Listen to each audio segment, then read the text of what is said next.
할렐루야. 오늘 말씀은 지경을 넓혀가는 성도 교회입니다. 사랑하는 성도 여러분, 2024년 새해를 맞이하여 믿음이 견고하고 넓혀지며 꿈과 비전 그리고 삶의 지경이 넓혀지기를 주님의 이름으로 축복합니다. 본문 말씀은 70년 동안 포로 생활하고 있는 이스라엘의 백성의 모습입니다. 그들의 오직 염원은 구원과 회복이었습니다. 하나님께서는 이사야 선지자를 통해서 회복과 구원을 선포케 하셨습니다. 이 말씀이 오늘 본문 이사야 54장입니다.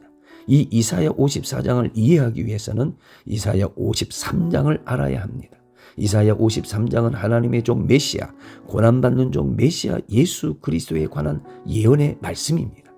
예수님이 십자가에서 우리 죄를 담당하시고 죽으심으로 우리는 구원받고 회복될 수 있는 것입니다. 본문 말씀 1절에 보면 여인이 나옵니다. 이 여인은 잉태치 못하고 출산하지 못한 홀로 된 여인을 말합니다.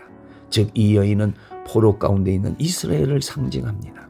이 여인이 수치를 벗고 회복될 땐 결혼한 여인의 자녀보다 더 많은 자녀를 가지게 된다는 것입니다. 즉 바벨론 포로 가운데 있는 이스라엘 백성이 회복될 때는 하나님을 떠나지 않았을 때보다 더 많아지게 된다는 것입니다. 이것이 바로 우리의 구원이요 축복인 것입니다. 시편 23편 5절에 보면 원수의 목전에서 내 잔이 넘친다 말씀하고 있습니다. 또 우리 예수님 말씀하셨죠. 요한복음 10장 10절 내가 온 것은 양으로 생명을 얻게 하고 더 풍성히 얻게 하려 함이라. 바로 이것이 하나님의 구원과 축복입니다. 하나님의 구원의 역사로 교회가 세워지고 이 교회를 통해 예수 그리스도 이름이 선포됩니다. 그래서 수많은 영혼들, 이방인들이 돌아오는 것이 바로 오늘 본문 말씀이 우리에게 주시는 내용입니다. 자, 오늘 본문 말씀을 더 구체적으로 보면 첫 번째로 2절 3절에 사방으로 퍼지는 부흥 이렇게 나타나고 있습니다. 내 장막터를 넓혀라. 내 장막의 휘장을 아낌없이 널리 펴라. 이 말씀은 이스라엘의 변형을 뜻합니다. 하나님께서 우리를 축복하실 때 가장 먼저 장막터를 넓히십니다. 이것이 하나님의 방법입니다.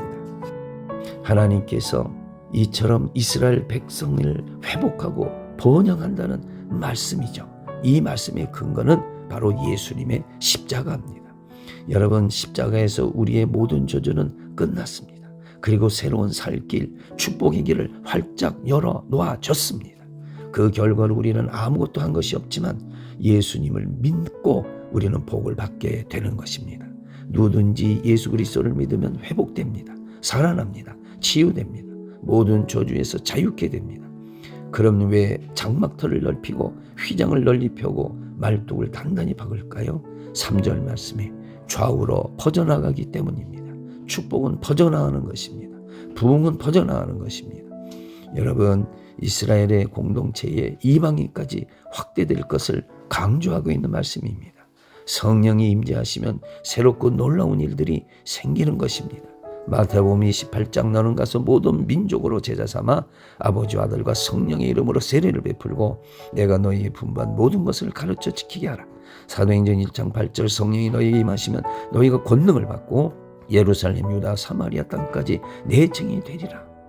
잃어버렸던 성읍이 다시 일어나고 또 포로로 잡혀갔던 사람들이 다시 돌아오는 역사가 나타나는 것입니다. 이것이 바로 구원과 회복인 것입니다. 하나님의 축복은 수직적 축복, 수평적 축복으로 나타납니다. 즉 영적인 축복과 환경적인 축복으로 나타납니다. 교회도 부흥이 일어날 때는 수평적인 축복, 영적인 축복, 믿음의 축복, 기적, 놀라운 성령의 역사가 일어납니다. 가정도 사업도 마찬가지입니다. 이처럼 하나님의 축복은 30배, 60배, 100배로 펼쳐지는 것입니다. 본문 말씀 두 번째로 보면 4절, 6절에 수치와 상처를 치유하시는 하나님을 말씀하고 있습니다. 하나님의 구원, 회복, 축복은 외적인 복만 있는 것이 아닙니다. 내적인 축복이 있습니다. 그것이 바로 치유입니다. 하나님께서는 우리의 상처를 치유하십니다. 내적인 상처는 두 가지입니다. 첫째는 어릴 때부터 받았던 상처, 젊었을 때 받았던 상처입니다. 자라나면서 부모, 학교, 세상으로부터 상처를 받습니다. 이런 상처는 삶에서 부정적이고 고통을 갖다 줍니다. 분노, 용서치 않음, 그리고 낮은 자존감, 열등감, 피해의식, 의심, 원망, 불평, 불안, 부정적인 생각, 이 모든 것 하나님께서는 다 치료하시고 회복시키십니다. 그 근거가 예수 그리스도의 십자가의 사랑입니다. 로마서 5장 5절에 보면 성령으로 말미암아 하나님의 사랑이 우리 마음에 부음받음이니, 하나님의 사랑, 십자가의 사랑이 내 마음에 부어지면 모든 상처는 치유됩니다. 둘째로 과부 때의 상처입니다. 이 과부라는 것은 상징적입니다. 남편인 하나님으로부터 멀어진 그런 영적인 모습을 말씀하고 있습니다. 그 결과 죄와 마귀의 포로 생활을 하게 됩니다. 그래서 억울하고 처절하고 원한 내 삶을 살죠. 우리 마음속에 어둠이 가득합니다. 악한 영, 더러운 귀신이 들어오는 것입니다. 이 모든 것 예수 그리스도의 이름으로 치유되고 회복됩니다. 누가복음 4장 18절, 주의 성령이 내게 임하셨으니 이는 가난한 자에게 복음을 전파하게 하려 하고 또 나로 기름을 부으사 포로된 자, 눌린 자 자유케 하고 눈먼 자를 다시 보게 한다 했습니다. 여러분, 우리의 하나님은 우리가 범죄하여도 우리를 포기하지 아니하시고 우리를 부르십니다. 우리를 여전히 사랑하시고 축복하시는 우리 하나님이십니다. 2024년 이 하나님과 승리하는 저와 여러분, 우리 교회가 되기를 주의 이름으로 축원합니다. 할렐루야.